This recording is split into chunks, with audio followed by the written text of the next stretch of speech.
South. Those fingers don't move, right? We got blue lights now. Yeah. I'm there.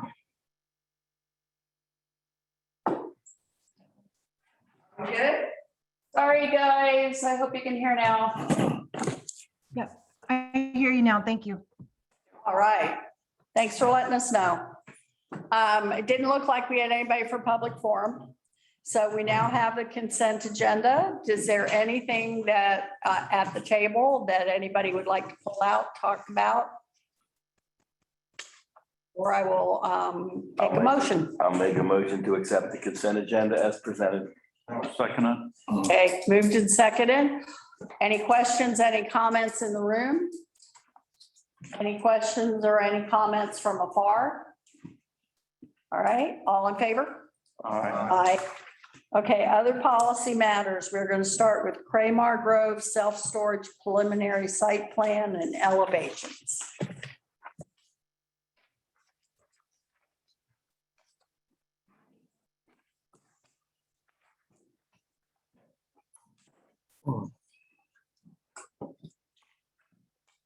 I think we need to read the ordinance. It's not an ordinance. It's just. It's under other policy matters. Yeah. Oh, I'm sorry. I was, and I know you're used to it. Are you gonna double check? Oh, sorry. Okay, hold on. Hold on. I didn't notice that. Down on the bottom. Down, okay, that's good. There you go. There you go. Okay, thank you. So, secure storage. This is, as you heard, the Cramar Grove property on the south side of, let's see if I can just get it rolling here, of the, You're going to land this plane quickly, correct? there's not going to be much. But I do have to say that it's the Hoover Group that is doing this. And it's a 164,000 square foot complex of 9 buildings. So it's something to, it's not something to sniff at. And I'm not sniffing. I'm just saying land the plane. I'm sorry, Mayor. I said I'm not sniffing. I'm just saying land the plane. And so there you see it right there in that green secure storage where it's right in the intersection of Turnpike. So, and second I was going to go, but I'll go that way. Okay, so there's the basic site plan, and you see the buildings, the main 2 buildings face the retention area, Department of Transportation retention area in front of 50. So those are the ones that you're gonna see a lot when you drive by. But then there's also this building on the west side of the site in front of this retention area that you're gonna see as well. So that'll have visibility. And then if you recall along the turnpike, there's quite a bit of wall and vegetation. So it should be relatively low key as far as the way it looks from there. I'm sure you'll see it. There's the landscape plan. And so I'm just going to point out a couple of things that you'll notice, and that there's going to be landscaping along this entryway off of 50, which is more or less across from the veterinary clinic and the motor school there. And there will be landscape around this building on the west side of the site, which you're not going to see so much of, just because when you look at the elevations, you'll see that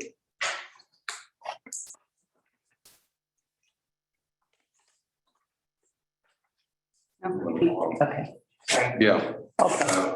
I thought I could pull that on here, but at any rate, so here's the elevation that was initially shown to us, and you can see that our designer had a few things to say on it. It's in your packet as well. And I think Mike Morrissey pointed out that these insets on the buildings could really make it punch out a lot better and give it a little more definition. So that's basically what you're seeing here.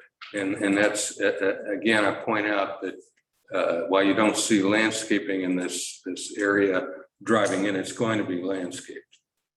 So So, you're gonna have some trees and what? Oh, yeah. In front of them. yeah, in front of it. Well, when I say in front, it's really on the side because the front of it is in front of the DOT retention and This is the back of it, I guess.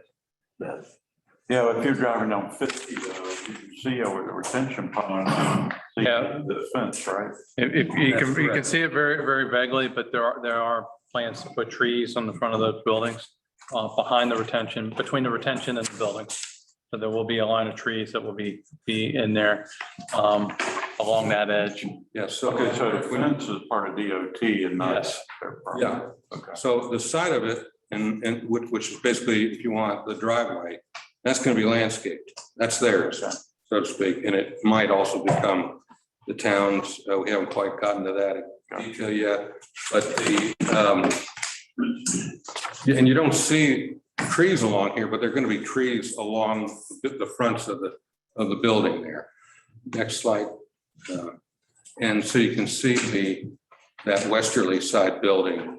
It's a little bit hard to see it, but it's basically going to be faced in a similar way. And I will have to tell you that I gained an appreciation of this type of building and all the different types of storage that are going to take place here. There's indoor, there's outdoor, there's, just different modules for the different needs of having storage in this location. So we have quite a few stipulations in here about colors and materials that are going to be enumerated. And, this is something you can see. It's a pretty picture. When we get down to the actual plans and they come into our office, we're going to look at every single little detail of the exterior materials and landscape, et cetera. So it's going to be enumerated in a lot more detail than you're seeing it here. The Planning and Zoning Commission and the Appearance Review Board recommended approval, and we recommend that you approve this plan.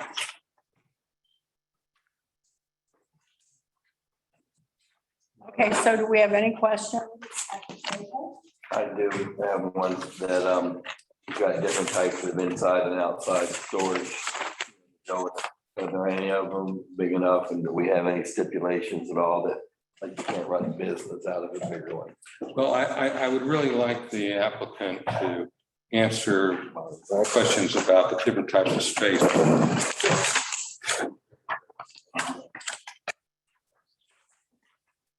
Thank you, Mr. Margaret, for your presentation. Good to see you all again tonight. Same question. Yes, sir.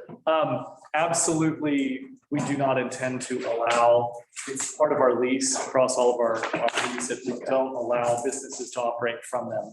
Okay. We do typically have business customers storing their product, And that makes sense. overflow equipment, things like that, but not actively running businesses out of them. Some of the largest bays in this would be to accommodate a boat on a trailer or a motorhome. In such a situation, they may or may not have access to power that would be individually billed to them. Like for a motorhome, for example, it benefits it to plug it in and let it trickle charge all the time, but no businesses, Okay, awesome. no active business. Right. It's, I asked for the reason that I have a landscape company, and there's times, there's got to be storage because of mowers and stuff like that. Exactly. People said something that over to the coast, so when you start them up, you go early in the morning. They're a little more residential than that is, but the same concept. Right. And then with the layout of the site plan, it's almost like a fortress, if you will. So any of the spaces that would accommodate those larger items are not going to be in those front or western facing buildings. Okay. But they would all be within a perimeter, the gate access, then the perimeter of buildings plus the wall of the expressway act as sort of that privacy screen to keep that all in. Okay. You can see the way on the site plan up there, how it goes around that central area. Right. Is surrounded where there could be some outdoor storage of vehicles, but you're not going to see it Right. outside of the site. They'll be inside the courtyard. Exactly, yes, sir. Okay, and that's where it's fenced and gated. Yes, But that first building is round, you can go around the building openly. yes, sir. Okay. Yes, those front two buildings, you'd be able to drive around all sides of the building. Mhm. Free access around the building, but no access into the building unless you're a customer. And then with that, we'd have surveillance systems at watch, and it's night vision, day vision, everything, just to make sure that nobody's Okay. loitering, hanging out in the back of the building, doing things they shouldn't be doing, just because it's not gated on those front two buildings. Now, will the police have access to go into that courtyard? Is there a code for them? Yeah, typically what we've done in other locations, police and fire both have an override code. And a lot of the municipalities we've worked with also have what's called tap to enter. So whichever technology that you all prefer to use, but we usually 9 times out of 10, we try to work with the local precinct of both police and fire, give them frequent access. They like to come in and do drills on the buildings anyway, like the fire will bring their hook and ladder truck and we get to take fun pictures, climb up it and pretend like I'm adventurous. Cool. Then my question is, it's more statement, but I make it every time. All the plants will be Florida friendly or Florida native plants. We do try to do that, yes, ma'am. Yeah. I do know that at the moment, plants are in the interesting kind of crisis as is a lot of other products. So it's what you come by, but we're going to be working with obviously nearby nurseries, and then the landscape architect will pull what's appropriate and then what's available. But we prefer things that are low water and native because they're just going to perform better. We always like to do kind of one citrus tree by the office of each of our facilities because it's just a little fun and fresh in Florida. Okay, But not too many because then there's rodents. any other questions? Rick, do you have any lighting questions? No, I think we already have that ordinance in place for dark. Yes, we do. Compliance, so Okay. Just, so everything will be dark sky. Yes, sir. Yeah, we typically, even with the parking areas, it's going to be building mounted, fully shielded fixtures that only point downwards. So the tallest building is going to be the front one. All the interior buildings are most likely going to be single level, like a 12-foot eave. And then all of the building as well, because of that design, is not going to be on the outside of those buildings. It's all going to be facing inwards for the benefit of the customers that enter in through the gate. Thank you. You're welcome. any other questions at the table? All right, do we have any questions in the audience here in the building? Okay, do you have any questions from afar? Just 1 second, yeah. Do we have any hands raised? No, okay, no hands. All right. I need a motion, please. I'll make the motion to accept the self-storage, look at that prevent plans and that elevations for Cramar. I'll second it. Couldn't get it out. Okay, it's been moved and seconded. Any questions, any comments? All in favor? Aye. Okay, thank you very much. Thank you all very much. All right. Now we get to ordinances. First public hearing. Ordinance 2021-24. 1 second. A lot of reading tonight, at least. Yep. This is Steve's Christmas present to us. Okay, so first public hearing, ordinance number 2021-24, the Grove at Oakland annexation, and ordinance of the town of Oakland, Florida, annexing by voluntary petition certain real property owned by New Horizon Investments LLC, bearing property tax parcel identification number 21-22-27-0000 -00-017-15738 State Road 438 and located contiguous to the town of Oakland in accordance with the voluntary annexation provisions of section 171.0 .044 Florida statutes and other controlling law, redefining the boundaries of the town of Oakland to include said property, providing for findings, providing for conditions, directing the town clerk to record the ordinance with the clerk of the circuit court, with the chief administrative officer of Orange County, and with the Department of State, providing for legal description and a map, repealing all ordinances in conflict with, providing for severability, providing for non-codification, and the taking of administrative actions, and providing for an effective date. Okay, so in this case, we've just heard the clerk tell us about the first step, which is annexation, and that's ordinance number 24. We're also going to go right along into these other two ordinances, the comprehensive plan amendment and the actual rezoning. So here, just to get you oriented, and this is the parcel numbers that they use on their survey. You have the parcel number 1, and that's right at the corner of Catherine Ross and Oakland Avenue. Then you have this number 2 and number 3, the bulk of it there. So let's start out with the annexation, which is what you're hearing now. It's a very simple situation. The configuration. Okay. Step 1, step 2.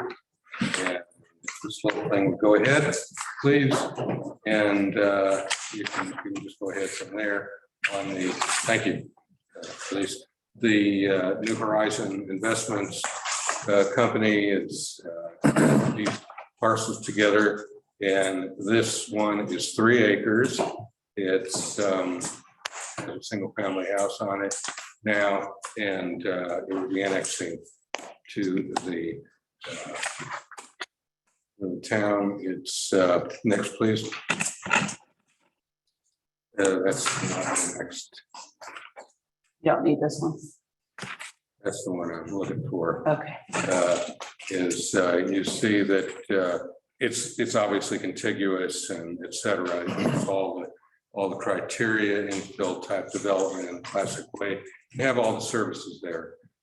Next, planning and zoning recommends approval of it. You saw that map of the joint planning agreement before that goes with the agreement that we have with the county to annex these properties.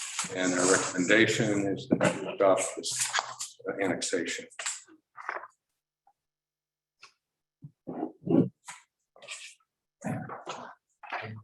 Okay, do we have any questions at the table? So you just mentioned we're gonna do all 3 right now? Well, after it gets read, after each ordinance gets read, Mhm. you would have an opportunity to look at each one of these and make your decision. Yeah, we gotta get to them, one after the other, so. So you can't, in order to get the annexation, that allows you to actually place that into a comprehensive plan, which has to be done manually, if you will. You have to do it consciously every single time. So, and then after that, then it's all properly planned, so to speak, in residential zone planning. Then you go to the zoning, and you can take the whole thing in with that concept that was in your packet. So this is the first step. Any other questions? All right, I need a motion, please. We'll make a motion to approve ordinance number 2021-24. I'll second it. Okay, it's been moved and seconded. I'm going to open a public hearing. Anybody in the audience in the building have any questions or comments? Please. Good evening, Mayor and Commissioners. My name is John Habion. I'm with Florida Engineering Group. We're the civil engineers representing the owner developer. We concur with staff recommendation and we ask you to approve our recommendation. Okay. Any questions or comments? Or do we have any hands up? I didn't miss anybody. Yeah. Back to the table. Any further questions or comments? No. All in favor? Okay. All right.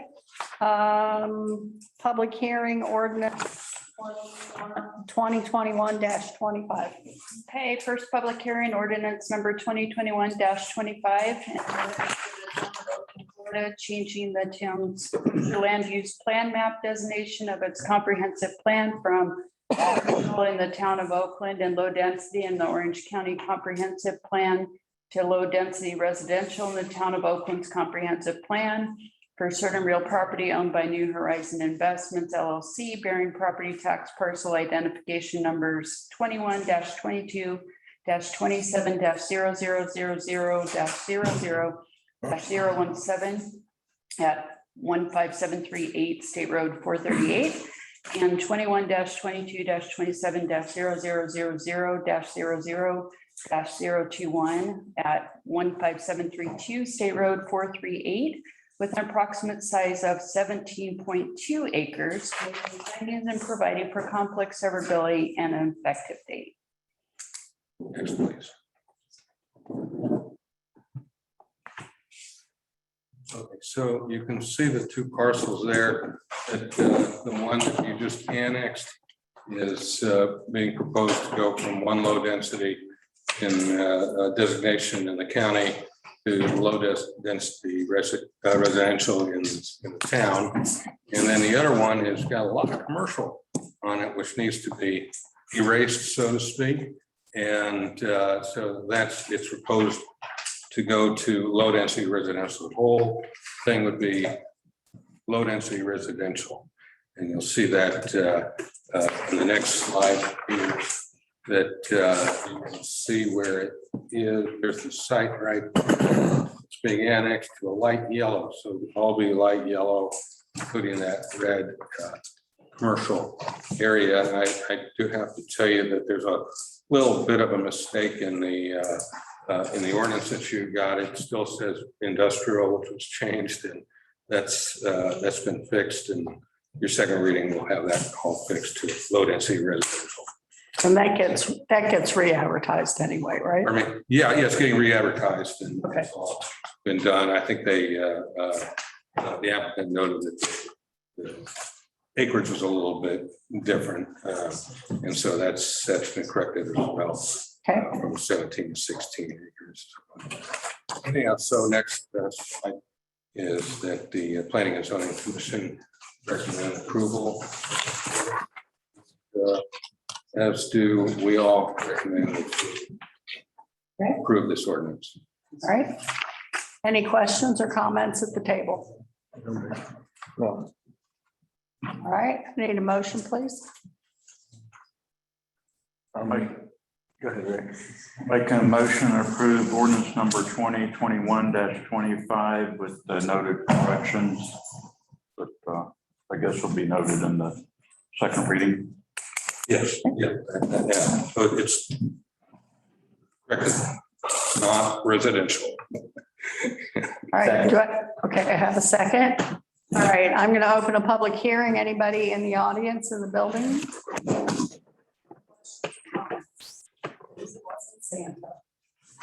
I'd have to go to the hospital. I got it. I'm most accessible to this.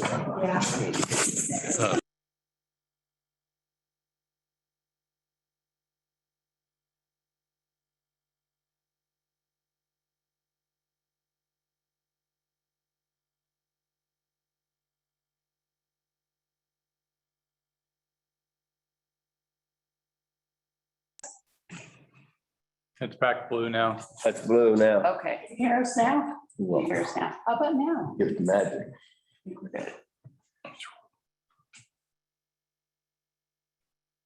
Yeah, I can hear you now. I just lost you for a minute. Okay, thank you. That was a close one, Minnie. It's all Mike's fault. At least it wasn't Sam.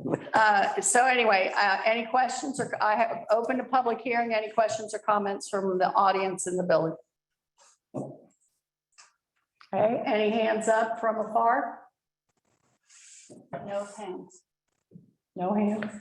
All right, I'm gonna bring it back to the table unless we have any further questions or comments. I need a vote. All in favor? Aye. Okay.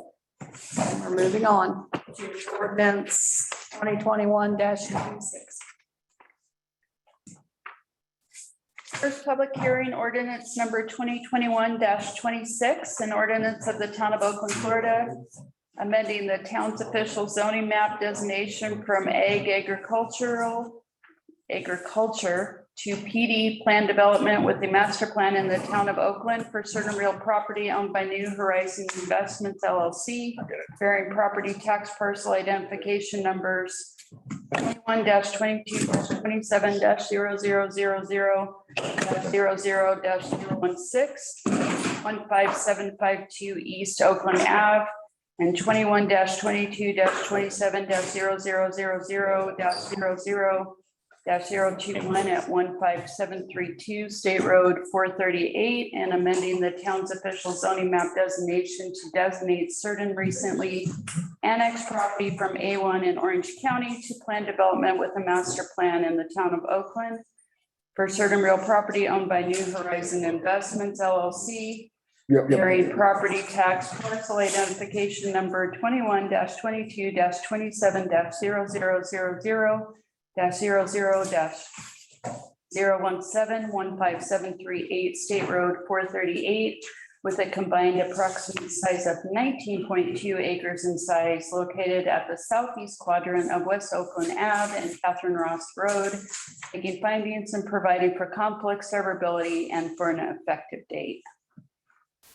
Okay, so 3 parcels now, all 3 of them, looking at rezoning, plan development, and here you see the aerial, and it's a little bit dark, obviously, but there's a reason for that, and that's there's a lot of beautiful trees out on the site that we're all concerned about, and you can see also that there's a little bit of topography on this site with you have some wetlands and a line, a wetland line.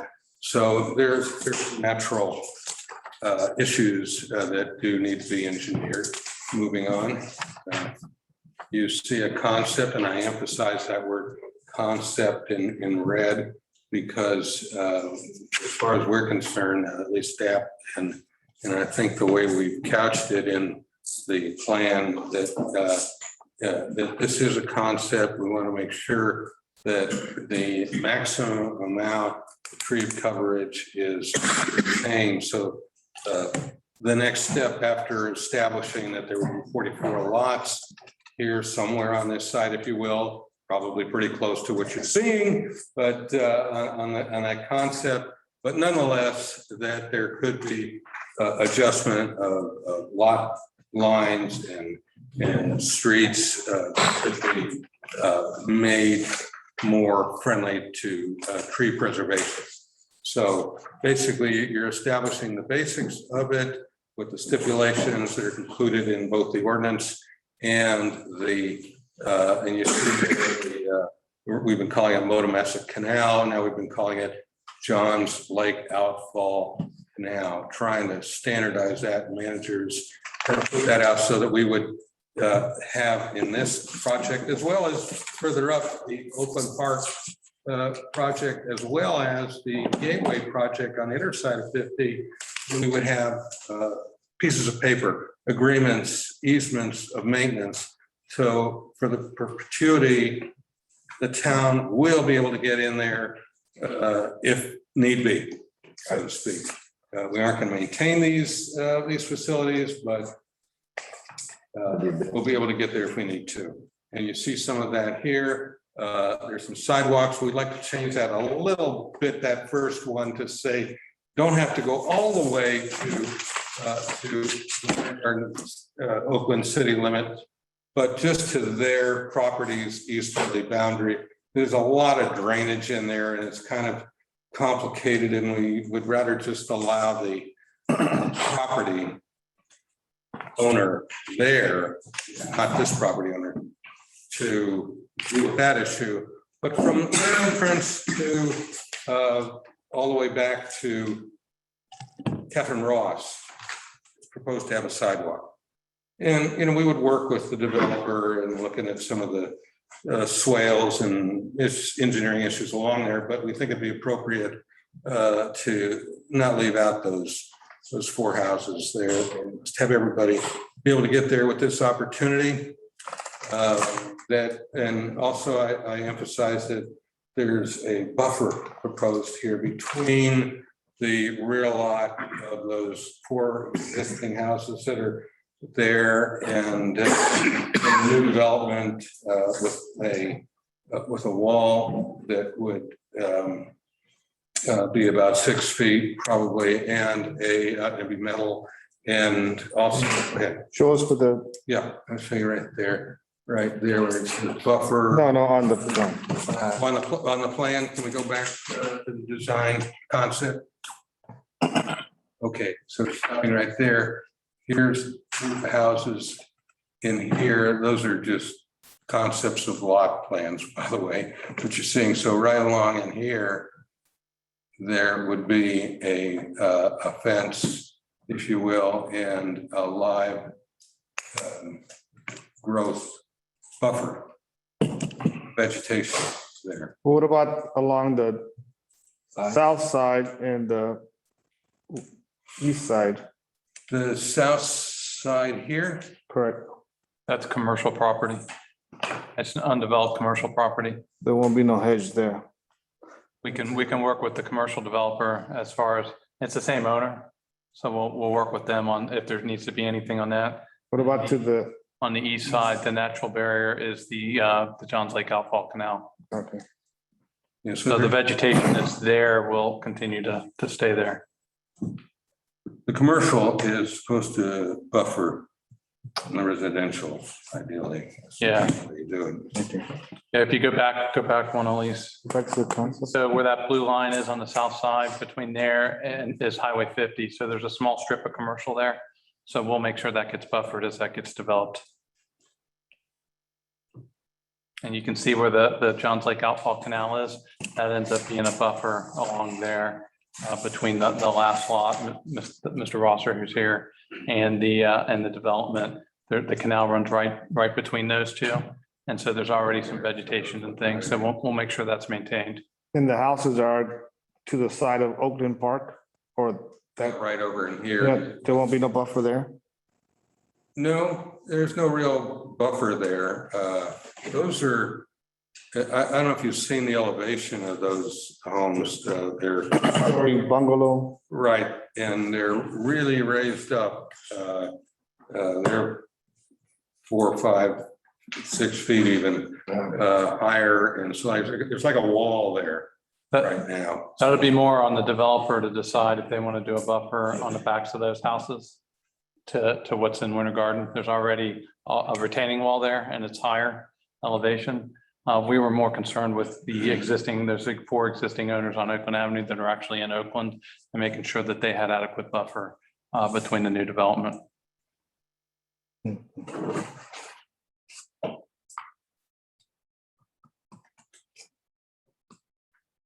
Okay. So, is that it? That's basically. Okay. I have a just a question about process.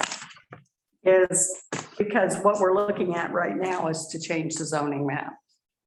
And the key stipulations and conditions, doesn't that usually come later? Well, you've got a plan development here. So there are a lot of things in there in terms of the typical lot configuration that are in there. And a lot of those stipulations are in there. And that's typical. You do have that on your other things. So now, let's just say you approve this. Right. Then we get really down to the nitty gritty. And we've already been out on this site a number of times, I would say, quite a few. And we're going to be out there more when we start getting down to the real nitty gritty. I mean, there is a tree survey. I won't dispute the fact that we may not agree with everything that it recommends. And so we want to look and be very careful about the trees and Right, where those lot lines are going to be. So that's your preliminary subdivision plan that you'll see, right. of course. That comes later. That part comes later. So you've got the stipulations are part of the development agreement, which is putting the framework together for this. So that this is getting all the framework, and then that next step would be that preliminary subdivision plan, which gets into the more detail and we'll talk more about trees and such. And from there, they'll move on to their engineering and future site. Okay. But tonight, I mean, technically, we're just doing zoning. Yeah, exactly. That is what you're doing. Okay. So do we have any other questions? Is there any significance to this building? You pointed out, it's just. Not that I know of. It was just one of the pictures they gave us. Thought it was interesting to see. Okay. I don't think it's going to be preserved, but Okay. anyway. Thanks for sharing. They have some beautiful trees. Yeah, and we definitely Yeah. want to make sure that we do everything we can I to, think that's the theme of this project is trees and. and the 4 houses that are already out there, Yes, ma'am. Yeah, as far as compatibility. to make sure that it all fits together. That's one of the prettiest pieces of land I've seen. Man, it's beautiful. That one and the one, I would say the one up by the old West Orange lumber on 50. Yes, same way. Yep. So, Anyway, any further questions at the table? no. Okay, I need a motion, please. I'll make a motion to approve ordinance number 2021-26. Second. Okay, it's been moved and seconded. Anybody, I'm going to open a public hearing. Anybody in the building that wishes to speak? And if I could just make one little addition that first piece on the sidewalk would just go to the end of their property line as opposed to the city limit, so to speak. There is a 1 acre lot Yeah, that is in between, and you saw it on there, that little cutout. And so we would put it on that property owner when they develop to finish the sidewalk. Okay, they've been wanting to develop it and it gets a little technical, but they've got to have access to it. Well, they don't have access except off of Oakland Avenue. Well, this is going to be a public street coming down there, so maybe they could, piggyback on there without having another driveway coming through and that, but that's kind of a little discussion on the side, if you will. Okay. It is separate. It's not owned by this. all right. Yes, sir. Thank you, Jay, for volunteering our work. John Abion again, of Florida Engineering Group. We concur with staff's recommendation again. The sidewalk was a big issue, and I appreciate if you can work with us on that. Typically, just as a background, you have to put sidewalk along the frontage of your property. And in this case, we're been asked to extend the sidewalk along these 4 lots, which is about 550 feet, which is a lot of money for my client. I just want to say, we have been working with staff for the last few months very closely. They've been excellent to work with. And we became close because we keep walking the site, to check on the trees. We have, just so you know, we have staked the center line of the roads so we can walk and find what kind of trees are there and what can we save with, Mike Morrissey also was involved. Our landscape person was also involved. So we had a lot of people going there and walking the site to make sure we save as many trees as we can. And we're committed to that. Now, obviously, we came up with a plan to, identify the trees we want to save. But, as you know, when you get into the design, there may be 1 or 2 trees that may not be, able to save. They would not be significant. There may be smaller trees. But we are, we're working very close with staff to make sure we save as many trees as we can. Regardless of the challenges that we will run into from an engineering point of view. But that's the commitment of my client. saying, look, he knows what's important and what's important to him. It's important to my client too, to have the trees that they bring value to.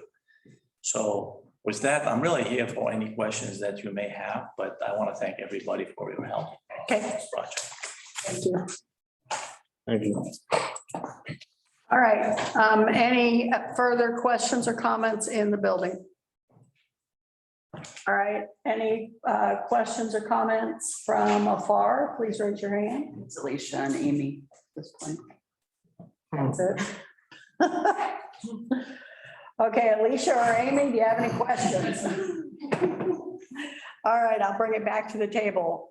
All in favor? Thank you. All right.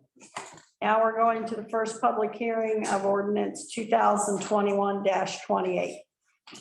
First public hearing ordinance 2021-28, temporary multifamily moratorium, an ordinance of the town of Oakland, Florida, establishing a temporary moratorium of 180 days on the acceptance and processing of new applications for special exception uses, rezonings, comprehensive plan amendments, and any other development applications or plans proposing to increase multifamily entitlements within the town of Oakland, Florida, providing for legislative findings of facts and definitions, and providing for conflict, severability, and an effective date. Who's taking this one? Right, there's no presentation on this. This is more of just a quick discussion. So you've got the memo in here, and what's being proposed is a moratorium on multifamily for 180 days. And Stephanie, correct me if I'm wrong, but I'm gonna kind of give you kind of what the timeline's gonna look like. If this gets approved tonight, then staff will take no applications for multifamily. This will go to P and Z in January, and then come back for a second reading on January 25th to the commission. At that point, that starts the 180 days. Okay. So we'll have 6 months. The reasoning behind this, we've gone through 3 different multifamily developers. Got turned down at the commission level. We then had 2 more applications come in. We did community meetings for those. There was a lot of discussion amongst the community. One of them got to P and Z and was turned down, and the other one withdrew prior to getting to P and Z. But again, we had a lot of community meetings, a lot of discussion. It's very apparent that we can't continue to do the same thing. There's a tremendous amount of time, both on the developer and on staff, to go through this process. So the idea here with doing a moratorium is to have some open discussions, some public discussions among P and Z, among the commission, and then if there's recommendations on changes to our current ordinance and our current zoning, we can then evaluate that and bring that back to make those changes. But right now, it's just not, the process isn't working at this point, so we need to reevaluate. So that's what the moratorium's about. I'll put this on the long range agenda. I will set up a work session with P and Z to get their feedback, and then I'll set one up with the commission. And then like I said, staff will go back. We'll work with the town attorney and her staff, and we'll bring back whatever it is comes out of those meetings. Okay. So again, just the recommendation is to approve the first reading of this ordinance. Again, we'll go to P and Z, and then it'll come back to the commission for a second reading, and then we'll have 180 days to evaluate. And as a reminder, when we did our needs study, at this point, we have enough multifamily housing based on the needs study. So it's not like we don't have diversity of housing at this point, but it's a touchy subject, and I think that it's worth a discussion. I agree. Any questions or comments? I'll make a motion to approve first reading of ordinance 2021-28. I'll second it. Okay, it's been moved and seconded. I'm going to open a public hearing. Anybody in the building that wishes to comment on this? I'll make a comment. I think it's the right thing to do. Because, as Steve said, we've gone around and around and around on this, and it ends up wasting a lot of time and money. And I think having a discussion about where you want to go strategically is the right thing to do. And then. What's your name, John? John Schmidt. Then we need to figure out. What's your name, John? John Schmidt. And then we need to figure out, what do we want to do with some of the space that's left, so I think that it's the right thing to do. And I just hope you guys go ahead and prove it. Okay? Thank you. You bet. Amy, Alicia? Okay, any other comments, questions? I'm going to close the public hearing, bring it back to the table. All in favor? Aye. Okay, excellent. Second public hearing, ordinance 2021-19, Oakland Gateway rezoning to PUD. All right, public hearing for ordinance 2021-19, an ordinance of the town of Oakland, Florida, amending the town's official zoning map designation from C1 commercial to PD plan development with a master plan in the town of Oakland for a parcel of land approximately 32.8 acres in size located at 15900 West Colonial Drive in Oakland, Florida, on the south side of State Road 50, West Colonial Drive, east of the Florida Turnpike, making findings and providing for conflict, severability, and for an effective date. Who's taking this? Well, it's second reading, so we don't have a presentation. Okay, good. The applicant is here. All right, at the table, do we have any questions or comments? I don't have a question. We've gone over this before. So I'm going to open a public hearing. Do we have anybody in the building who wishes to make any comments on this? Amy, Alicia? Okay, bring it back to the table, close the public hearing. Did I get a motion? You didn't get a motion. Oh, okay, I need a motion, please. I'll make the motion to accept the second public hearing of ordinance 2021-19. I'll second it. Okay, it's been moved and seconded, and the public hearing has been had. So, all in favor? Aye. Aye. Okay. Second public hearing ordinance 2021-27, no parking. Okay, second public hearing for ordinance 2021-27, an ordinance of the town of Oakland, Florida, amending section 62-2 or authority of chief of police and section 62-5 vehicles obstructing roadway of article 1 in general of chapter 62 traffic and vehicles of the town of Oakland, Florida, Code of Ordinances of adopting a new section 6230 parking and stopping in certain locations prohibited and a new section 62-31 parking for certain purposes prohibited of article 2 stopping, standing and parking of chapter 62 traffic and vehicles of the town of Oakland, Florida, Code of Ordinances, modifying the authority of the chief of police with respect to the adoption of traffic rules, regulations, and signage, providing for parking signs, authority to make recommendations regarding placement of traffic control devices and regulatory signs, and authority to tow or impound certain vehicles, prohibiting the stopping or parking of motor vehicles at certain times or locations or for certain purposes, and providing for codification, conflict, severability, and effective date. This is the second hearing at the table. Do we have any questions or comments? No. Okay, I need a motion, please. I'll make a motion to approve ordinance 2021-27. I'll second it. It's been moved and seconded. Open public hearing. Anybody in the building have any questions or comments? Okay, anybody from afar? Right, bring it back to the table, close public hearing. All in favor? Aye. Aye. Thank you. Getting thin out in the audience. I know, right? All right, resolution 2021-19, no parking on Southern Railway. Okay, so this is resolution 2021-19, a resolution of the town commission of the town of Oakland, Florida, providing for the placement of no parking signs along Southern Railway, providing for authority of the town manager and the chief of police, and providing for an effective date. Any questions or comments at the table? Not a one from me.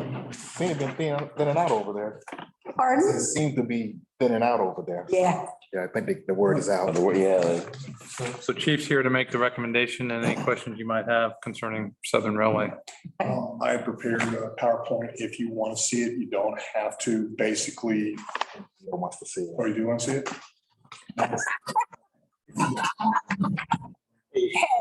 Hey, just because you won an award does not give you leeway here. All right, If you want, I can spare you that. We're good. Point pay, basically Southern Railways road that runs behind the railway track. For the past year or more, we've had probably more than a year. We've had a line of trucks parked up there. They park overnight, they park over the weekends. They're creating a traffic hazard. They're creating a trash and safety hazard. They dumped garbage and refuse outside the windows. We have code enforcement going after racetrack to clean up the property, and really it's not their fault. And I've gone out there myself to take pictures of it. There are Gatorade bottles and Mountain Dew, but there's not Gatorade or Mountain Dew in those bottles. So it's becoming a health hazard out there as well. It's time to put a stop to these trucks parking out there. I've received complaints from Johns Cove. I've received complaints from Johns Landing. Racetrack, the original manager there wasn't too fond of it either. And I've reached out to the property manager from Racetrack up in Atlanta, Georgia. I now have his support. We recommend that you approve resolution 2021-19, to create a no parking zone along that entire road. okay. All right, so any questions or comments at the table? Okay, I need a motion, please. I'll make the motion to accept resolution 2021-19. It's been moved and seconded. Just to be safe, I'm opening a public hearing. Does anybody in the audience have anything they would wish to impart upon us?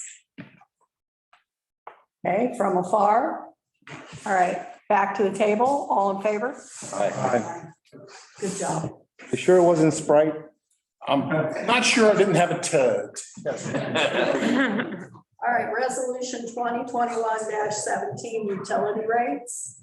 Okay, this is resolution number 2021-17, a resolution of the Town Commission of the Town of Oakland, Florida, establishing water and wastewater utility rates for multifamily units, providing for authority of the town manager and the public works director, and providing for conflicts and an effective date.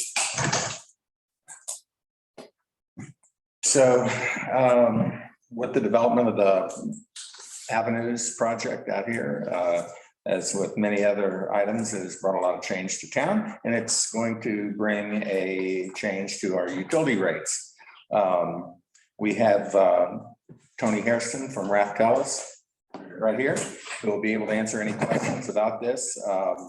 It's new to us, but it's not new to the industry. So we asked Tony to look at all the criteria, look at our neighbors around here, see how they're handling that, and make a recommendation. Thank you, Mike. Mayor, Commissioners, good to see you again. Tony Hairston, Rep. Palace.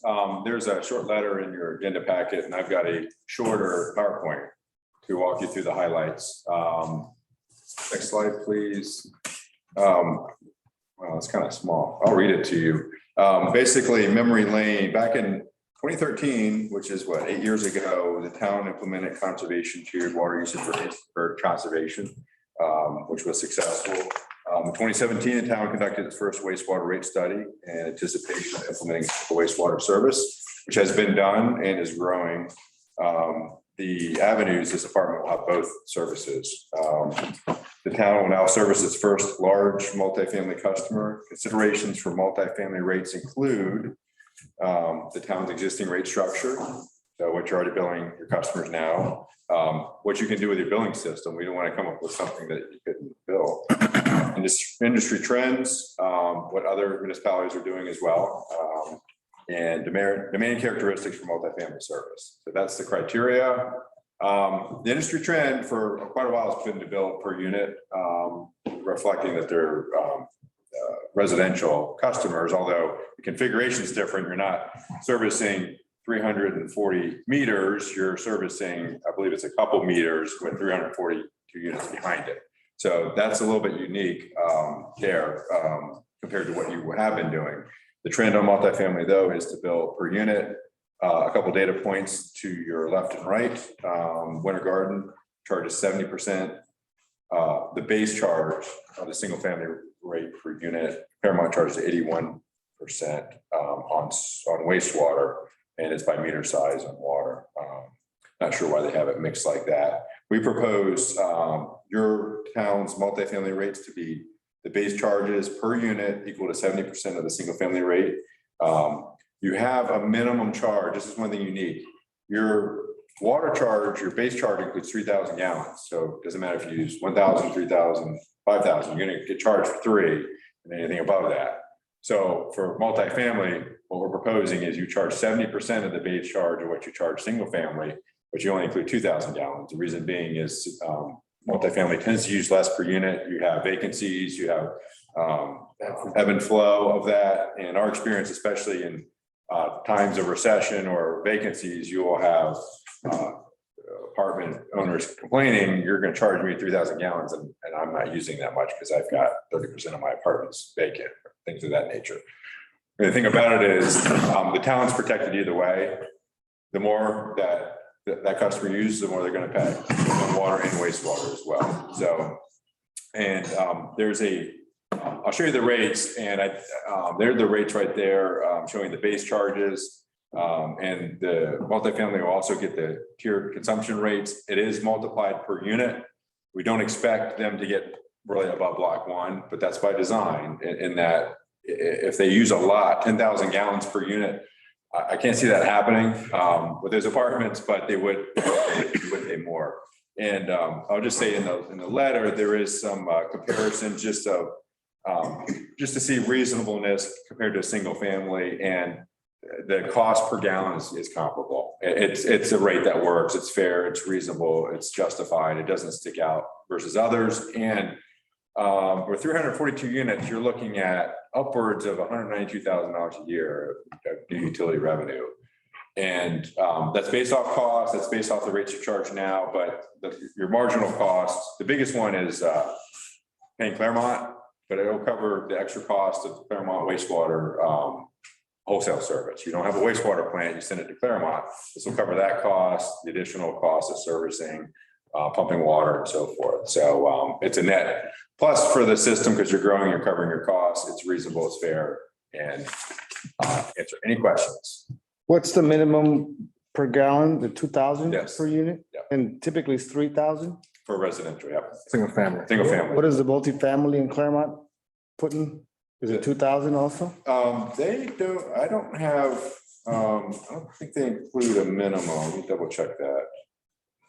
They charge 81% a single family rate. I don't know if Claremont, I don't think they have a minimum, but I don't know that for sure. Because you're basing the numbers off 30% less occupancy, so 70% occupancy is what the apartments are giving you as a worst case scenario? I use the occupancy or vacancy as an example of one reason you have less. The primary reason is they use less, okay?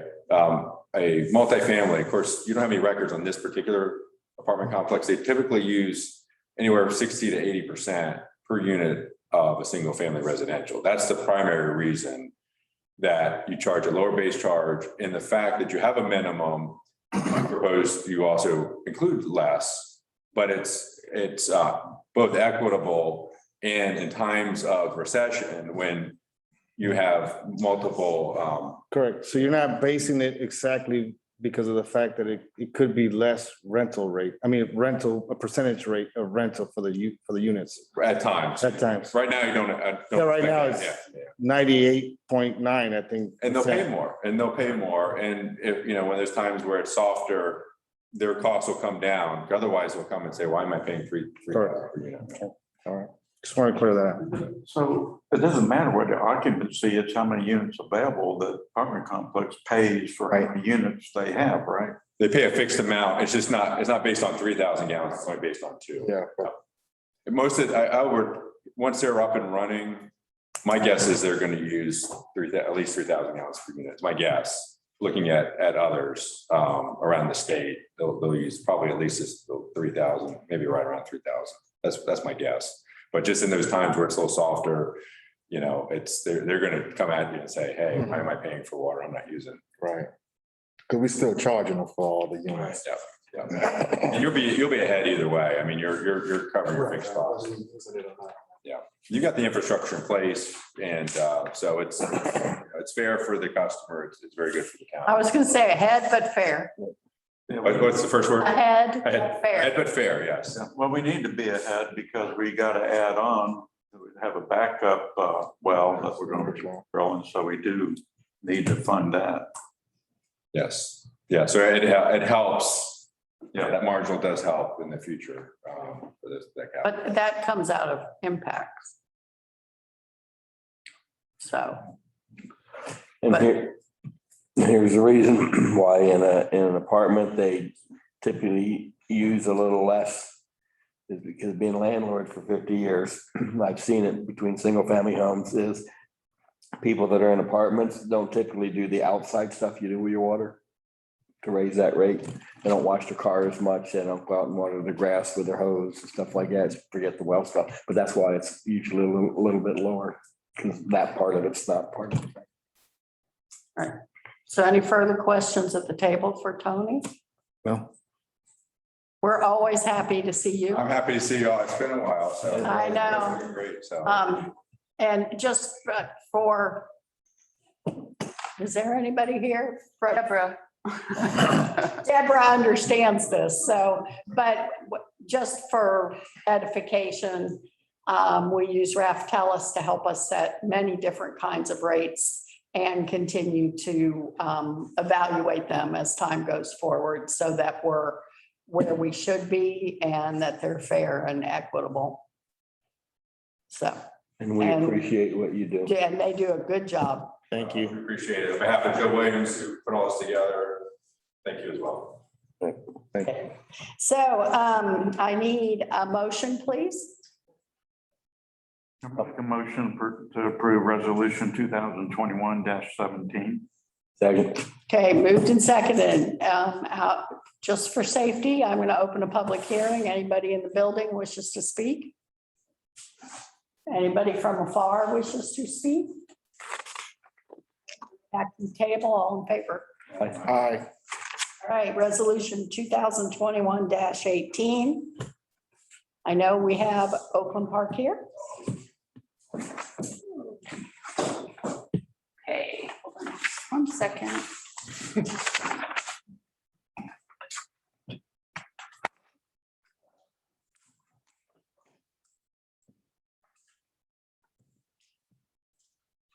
This is resolution 2021-18, a resolution of the town of Oakland, Florida, making findings, approving a final plat of Oakland Park Unit 6B3 and providing an effective date.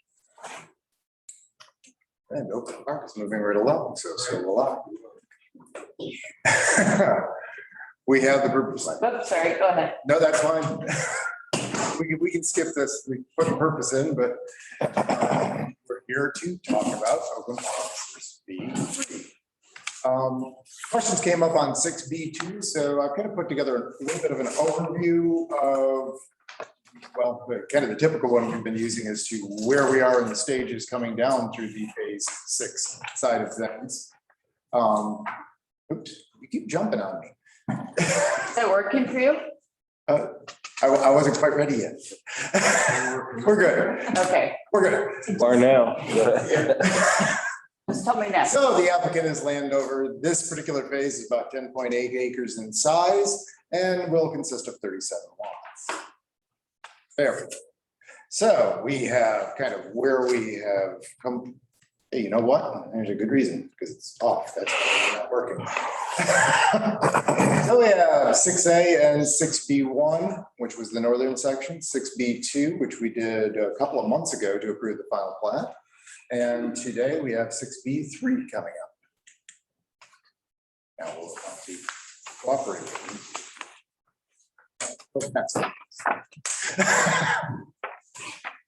So we have 6B3, and I think we should kind of skip this because the cutouts that I have here. So the higher, or the thicker black lines is actually what is phase 6B3. And it's not liking it today. Just skip 2 of those. Okay, I'm gonna stop touching it. Yeah, just- And just ask. Just gonna say, get to the point. I think it's just start over. Yeah, I've kind of messed. Who said that? Listen, I'm right in the middle of it. Some of the other considerations, we kind of go through these every time we have one of their phases come in. The infrastructure actually in 6B3, I think is mostly complete, if not complete at this point. Okay, so a few minor things going on. And 6B3, in this particular case, we actually have the numbers for the performance bond.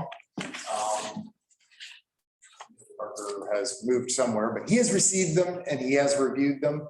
He has sent them to CPH also for review. I think we are good with them, so we will be coming back with a performance bond for your acceptance as well. And as always, with this particular project, transparent utility building, the permitting with the landowner and the builders on the completed phases, and moving forward with all of the inspections as well as the builders doing their experts. Okay, this is kind of where the questions came up in 6B2, where there were some roadway changes and some layout changes. This is where I'm going to attempt to explain for both 6B2 and 6B3 that they weren't a change in units, they weren't changing anything else. Actually, what they kind of did was reduce pavement and move some things around that actually enhanced and better protected the neighbors to the south and the trail itself. So, and I'm gonna kind of have to go back and forth, but let's summarize here. The proposed street E was removed, which we will show on the next. I have the preliminary plat. I couldn't kind of plug all these things together. There were 2 north and south alleyways that were removed. And actually that street E wasn't necessarily removed. It was moved a little bit farther north, which you will see here. The lots were reconfigured from an east-west orientation to a north-south orientation. And the connection to Matchy Ave was removed next. Okay, so now summarize. This is street E coming across the bottom here. It was actually slid up and an open space tract was continued along that southern property line. Moved the road away from the trail because otherwise it was kind of directly touching. Created a park tract / buffer tract along there and actually allowed the homes to better engage the trail, shall we say. Also with some of those reconfigurations, including the removing of the north-south roads, and it kind of allowed this roadway to slide over more, which reduced impact on trees. So it actually enhanced some of the tree preservation that was occurring in the 6B3 phase. I think that covered the removals and why. Now let's kind of see how it played out here next. The southern road that was running across here, again, slid up. These lots kind of reoriented from the east-west direction to the north-south direction. And those north-south roads kind of became shortened alleyways, shared cul-de-sac drives. I don't know quite what term to use with that. But let's see if this next slide works. This is where I kind of tried to overlay. So if you do another click, I think it'll fade in so you can kind of see how it drops. Is it wanting to do it or not? There we go. So, yeah, and I didn't leave the underlying dark enough for you, unfortunately. We got it right See, here. the roadway in the original PSP was over here. It slid to here. This roadway that was on the south slid up. And this roadway, which was part of 6B2, actually didn't really change. It was a little bit straighter and it kind of dead ended here a little bit, but it continues through to Tilden Oaks Ave. Any questions on what those changes were? Do you have any questions at the table?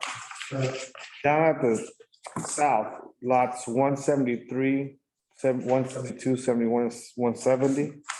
Can you highlight that with your highlighter? With your, there you go. Which is a re. So, yeah, so that road, actually, those houses went south. Do they have an entrance in the back of the garage or is that their backyard fence? It's, and I'm not positive on the orientation of these. Maybe Landover can speak for Landover and for other builders of the orientation, but they're not going to have an access on that trail side. So those are going to basically be like the lakefront lots are with, traditional, but the garage is set in the front. Well, the garage is. You'll enter from the front, but the garages are set back. Yeah. So setback as in the back of the property? No, just Yes. Which is offset. Offset, but there's a fence there to the trail. But you There's no There's car. a tract B in there, so if those property owners decided to fence, I suppose But there's no vehicle. there's no. Okay, so I just want to know is if Yeah, you're on tract that B is- trail, is an open running space. or biking on the trail, you won't have a car adjacent to you. Correct. Okay. And if you look to the very right edge of this, you can see the trail is smaller. There's a much bigger area right away that the county owns on the Oakland side. You see how it's small right there and then widens right there. So there is a buffer that's county owned. So when you go through there, you can see where the silt fence is, but there's more buffer there than you have on the Winter Garden side. So that's already there. And then whatever green space they have between the backs of those houses and that buffer, it just enhances it. But and the trail is on more southern side of that, so you get a little bit of buffer across there. It's hugging that. So Yeah. It's not on that black line. Right, and then the big change that I really liked was taking out Mackey and that connection. There's a beautiful stand of trees right there that really gives it some buffering to those residents in Winter's Landing. Especially the house on the corner, I believe Felix and some of those houses on Mackey there. You've got some beautiful trees right there that will stay. And Deborah's worked with us very closely to try to enhance the tree saves from what was the original plan that was put forth. So that's been my, discussion with these changes. It has to be a net positive. There has to be some benefits in making these changes. And this definitely had some benefits with the trees. Anytime we save trees. It allowed that park track to be much more contiguous versus the road kind of coming down and wrapping a little bit of park here, park in between. So now it's one piece, so much more fluid and going into the puzzle. With that, I believe our recommendation is to approve with the resolution 2021-18, correct? yes. Any further questions at the table? Need a motion, please? I'll make the motion to adopt resolution 2021-18. Okay, it's been moved and seconded. Out of caution, open a public hearing. Does anybody have anything they'd like to say? From afar? Mayor. Sure. It's my understanding that Mike Parker has approved the bond, performance bond. So I know that he had the numbers. we're issuing those bonds based on. I knew that he had the numbers. I hadn't seen that he received the actual bond document. No, he is not, but he's approved bond number, just for clarification. Okay. And you're working yourself right out of a job. As fast as you guys are moving. Yes. So no comments? All right, I'll bring it back to the table. All in favor? Aye. Thank you. Can you believe that we are to manager reports and Parker, stay outside. Yeah. Someone's calling for you, Mike. Yeah. Do we have anything manager report wise that you need to? I got just a couple things I need to go over real quick. So I'll do that. First thing I want to talk about is Santa's Lane event. And I want to call out a few people that helped out. We had a little breakfast this morning, but Alicia and her staff, Jessica, Ashlyn and Lynn, and then Mike and some of his staff, Blair and Scott, and Elise was there volunteering. And then, always kudos to the police department with everything that they do. Santa Claus was wonderful. It was just a fabulous event. And I can give you a few of the statistics. We estimate, and I think this is a little on the conservative side, but we estimated about 1,750 people at the event. How many? 1,750. I was thinking 750. No, it was more than that. Good. We had 7. Just If you think about people coming and going. Yeah. Somewhere I thought I heard 7. That was it, about Heritage Center. Yeah, the heritage. 1,000 people. They got Probably was closer to 2,000. We distributed 580 toys. So Santa Claus got to see 580 kids come through. We had 751 people come through the Heritage Center. It's probably where you got. Healthy West Orange had their giveaways. They ran out at 5 o'clock. They gave away 300 giveaways. The vendor sold over 250 meals. They were ecstatic. They ran out of ice cream. So Tell them about the ice cream. So Paradise Landscaping, and I'm not sure if I've ever met the owner, but they came in and actually bought the rest of the ice cream so that they could give it out for free the rest of the afternoon. Oh, wow. Yeah, so they did run out of ice cream. I went up there to get some myself and I said, oh no, this is free. Yeah. Somebody already paid for it all. Tell them they owe my wife $12. But Timing is everything. it was a fabulous event and just very happy. And we do have to give props to the finance girls who did the tree. The tree in the center, yes, that they can. Did it all on the Dollar Tree budget. And it's as cute as it can be. And the trees, so that went over really well, having people vote on the trees, 6 trees in there, the towns, and then 5 others, and they're fabulous if you haven't seen them. Do you know who won? Yeah. Not till January something. Yeah, I don't know who won. It hasn't, no, it's been extended. Has it? Yes, no, we've extended it through January 3rd just to hopefully get a few more people to visit the center during the week between Christmas and New Year's. I already voted, so I wasn't paying attention. And people were trying to vote for the town tree and which is not eligible for the contest. So. And then just a couple other things, the Voss Pier improvements are going on. So we've added the ADA accessible ramp. Mike's working on the parking lot. I think all of that's coming off, cleaned out the stormwater pond. So it's going to be nice when we get all that done. We have moved temporarily out of the building. P&Z has moved into Historic Town Hall and is running their offices out of there. There's some work going on in the other building that's really disrupted things. I don't want to get into the details, but we've moved temporarily into Historic Town Hall with the approved lease tonight. We'll be moving into the new building on the corner on January 3rd, and we'll start getting that out to everybody so they know where planning and zoning is. And then the last thing on my list was the roundabout is going to Orange County Commission for approval of the construction contract on January 11th. And if it gets approved on January 11th, then they're saying February, but I'm expecting a kind of a March timeframe for construction to start on the roundabout on the west side. Is our Commissioner District 1 all filled in and knowledgeable about this?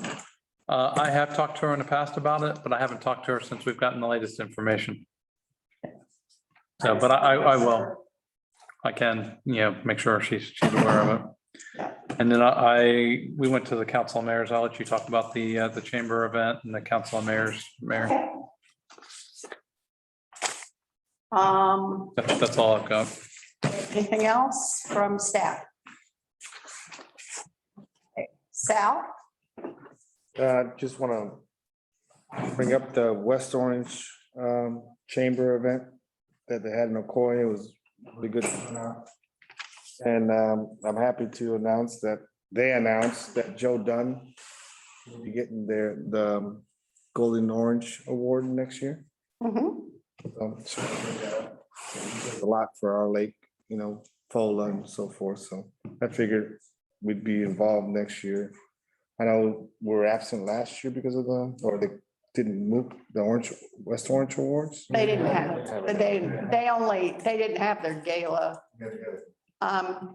And Joseph won the Sam Josephian Award. That's what he told me. I wasn't there. Yeah, they said it was a surprise you didn't know, so to be sure, so I was messaging away. So congratulations to both of those hardworking men. And Joe, so thank you. I'm sure we'll be there next year for that, so.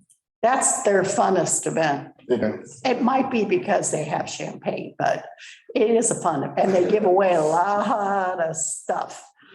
So and the town of Oakland contributed a gift certificate for the drawings. Okay. It was great. That's it. Hey, Rick? I apologize, but I forgot when we approved the consent agenda, there was a correction I saw in the minutes. Okay, It was under the public forum when Randy Forbes, they got his address wrong. They have him as living at 909 John Coast Lane. It should be 22 Oakland Point Circle. okay. So can we just make that as a noted and fixed? Or do we have to go back and revote? That's your question, 70. I honestly really don't, I couldn't tell you off the top of my head. Minutes aren't, I haven't looked at much with the minutes. I can just go Yeah. on, sure, and fix it. Yeah, I don't think Technical. it's not a Yeah. substantial change. I went off the sign-in sheet, so he must have used somebody Really? else's address. Really? Mhm.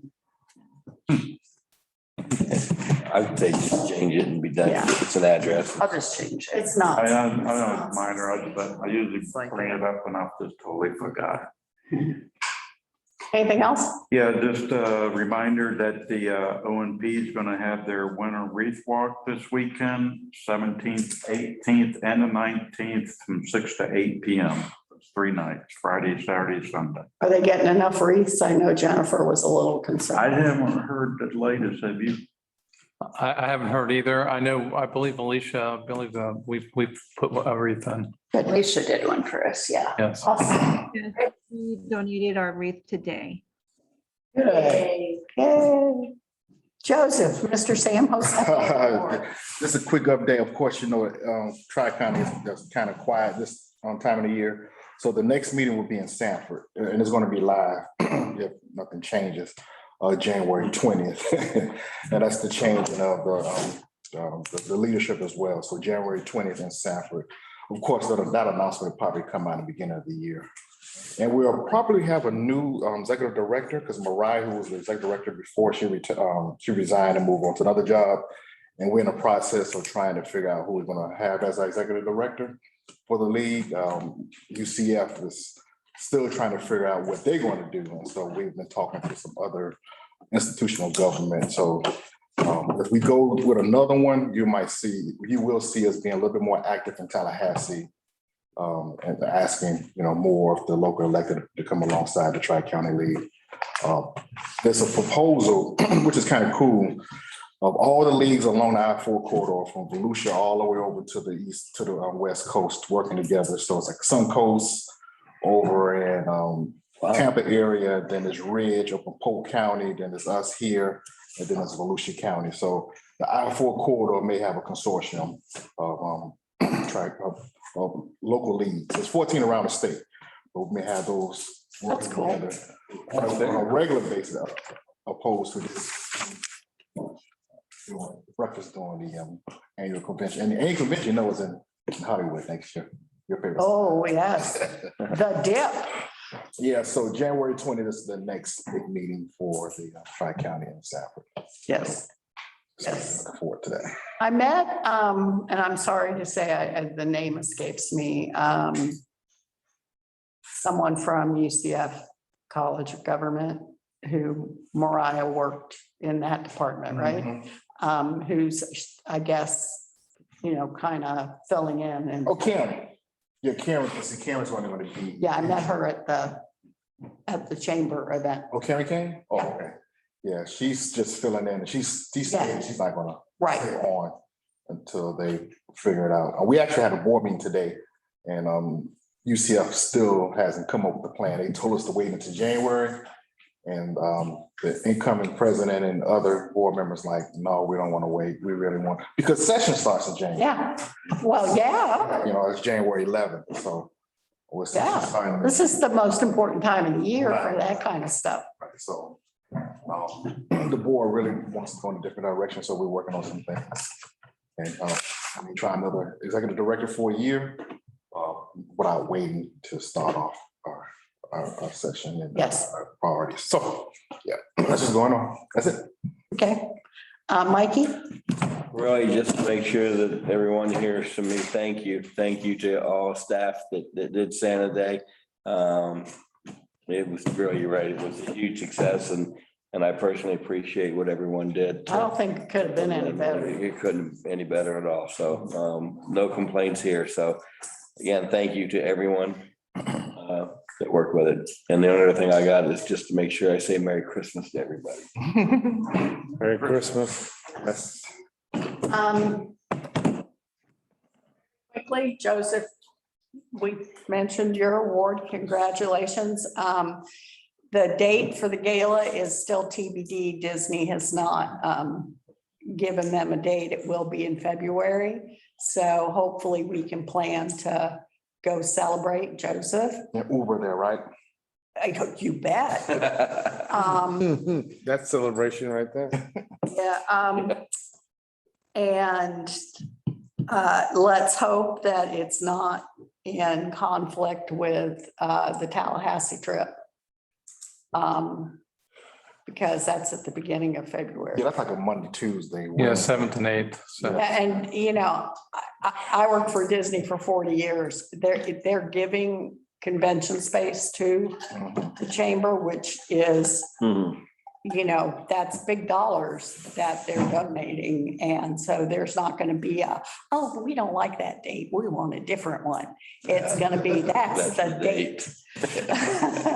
So we'll hopefully be able, that'll all work itself out. There is a ribbon cutting, 8:30 Friday for Tractor Supply with their soft opening is what I understand. My husband's all excited and will actually come with me to an official event. Wow. I know. Council of Mayors meeting was Monday morning at 8 o'clock. So the whole time I'm working full-time, I'm complaining about the Council of Mayors meeting starts too late for me. Now they're starting too early for me. So anyway, but Jerry Demings, or Mayor Jerry Demings was there to discuss the transportation tax. And school board president, what's her title? So Jacobs is the chair, Chairman Jacobs for the school board, and then Superintendent Barbara Jenkins was there. Chair Jacobs was there to discuss school concurrency. And she is very, very excited because she is a new grandmother. Oh, wow. Yeah. So Very nice. she said that to get to, I think it's her son's house, it's 6 minutes if the light is green and 8 if the light is red. Oh, she got it down pat. Yeah, she's not a proud grandma, so. No, she's very, very, very excited. So it was a very productive meeting. And we really do have to thank Brian Nelson. He did a really good job of providing a good meeting space and continental breakfast and some coffee, because usually we didn't even get coffee at that meeting. So, and it was well attended and a lot of staff there also. The only other thing that I asked Steve to think about was, you know, it's been a long time since we've been able to do events and things like that. And when I looked at Santa Day and all the work that the volunteers are putting into the Heritage Center.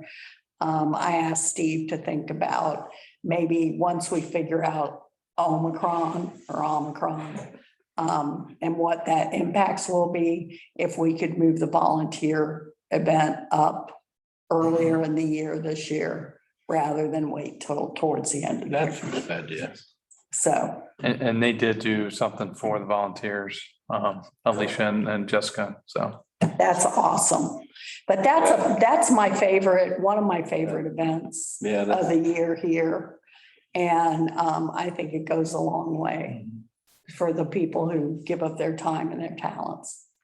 and we have a lot of people doing that these days. Yes, we do. We really do. We used to, we can remember when there was like maybe 6 or 8 people that would do just everything and we would just wear them all out. Yeah. Just, now it's just people are just really willing to help. It's a really cool thing. Yep.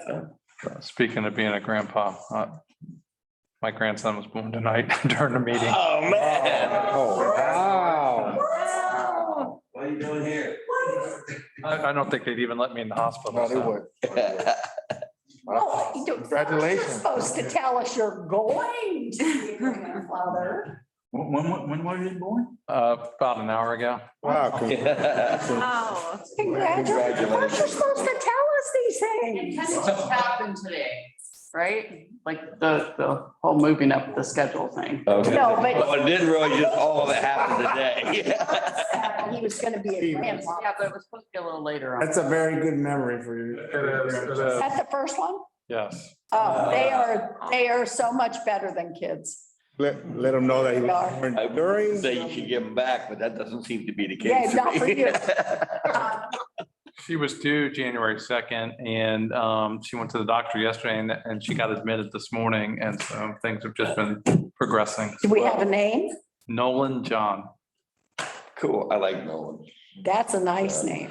And here's Congratulations. the blessing. It didn't hit Christmas Day. It's a horrible thing for a kid. That's, yeah, even to be born around the holidays. My sister-in-law was born on the 26th. Yeah, she says, It's horrible. yeah, keep some separation there. So. Yeah, my granddaughter is the 26th of November, so, it, lots of times, Thanksgiving is not as big a deal as Right. Christmas, but still, Close. she Very cool. loses a little of her thunder. One of my nieces, January 1st, and no matter how much they try to do a party, it was wore out. It was already got a hangover. Not again. Let me make sure I understand what happened here. We're in the middle of a meeting and you get a text probably about a baby being born and you say nothing. You don't interrupt us and say, guess what? Didn't say a I got word. this right? Are you surprised? Didn't want to interrupt my parade. We have a good meeting going on. And those water rates were more important than that grandbaby. Yeah, right? you talk so much about yourself, I can't. He didn't tell- he also- You're gonna love it, man. Yeah, okay, all right. I was saying, we gotta get this meeting over, but, and he also didn't tell us that his wife got promoted either. Oh, wow. So, Holding back, Steve. I knew that. Congratulations. Yeah, my wife's the division director for the Roads and Bridge Division of Public Works for Volusia County. So very proud of her. She's We'll be busy for a while. you should be. All right. So, do we have anything else? All right, Joseph, where are you? Okay, now you can talk. If our hearts and minds are satisfied, let's adjourn. It is 8:44 PM, 8:44 PM. Everybody enjoy the rest of your holidays. Merry Christmas. Merry Christmas, everybody.